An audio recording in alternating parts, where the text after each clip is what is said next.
If you're an executive who has a family, you're a father, you're a husband, you also have responsibility at work, then this video is for you. I'm Nikhil Shah, founder of Exec Life, and in this video, I'm going to go through understanding who is it that pays the price when you aren't showing at that 80 to 100% where you know you can be much more consistently. So I'm going to go through it from around 40%. So 40%, if you are showing up at 40%, so this is you and this is everyone else. So if you're showing up at 40%, what happens is you're in survival mode. So mood can get affected, energy gets affected, your focus at work gets affected. And so everybody else is pretty much getting leftovers and treading on eggshells because maybe they know, okay, not to contact you after 3 p.m. because your lack of, you might be hungry, you might be not focused. When you get back home, kids might know to stay away from you for the first couple of hours, at least until you've had dinner, because maybe you're just, maybe you're not pleasant to be around. Maybe the mood swings are there because you haven't eaten well, or the inconsistent energy levels, you haven't exercised, whatever the reason is. So at 40%. Now, say you show up at 60% the next time. So this is Monday, then the next day you do things a bit better. You're a bit more consistent with eating schedules. You've got more precision around how you're showing, how you're eating. And so it's either like you're either on or you're off.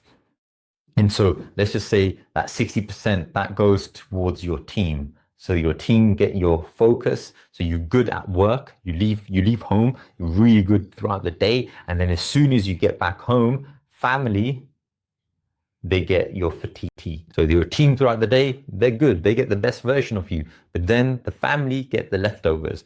They get the tired version of you. Now say that's Tuesday. Now the next day is Wednesday.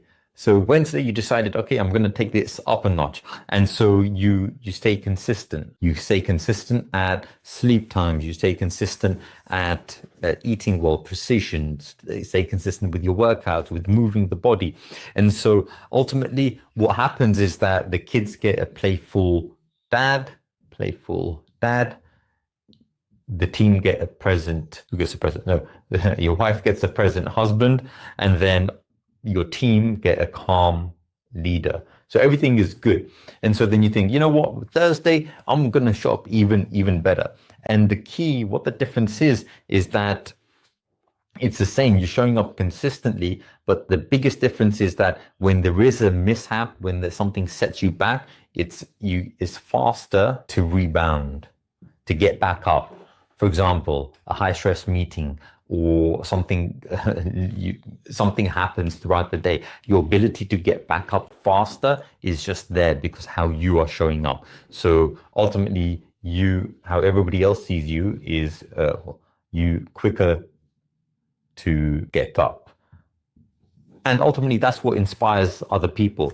Because when you think about it, your energy levels, like how you show up, energy levels, focus, how present you are, this is what affects other people inside the room, because your energy, everything is experience.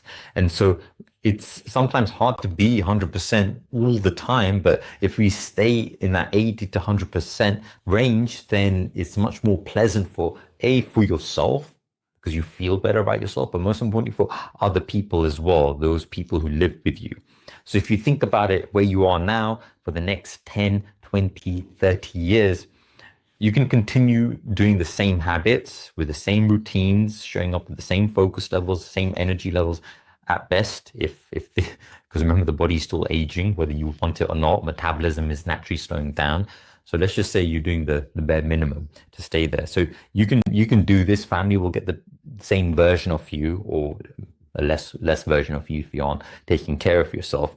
But if you do decide to start to move from gear 2 to gear 3 to gear 4, then people will start to experience you differently in that 80 to 100% range, where different experiences, they get different memories, a different marriage, different career.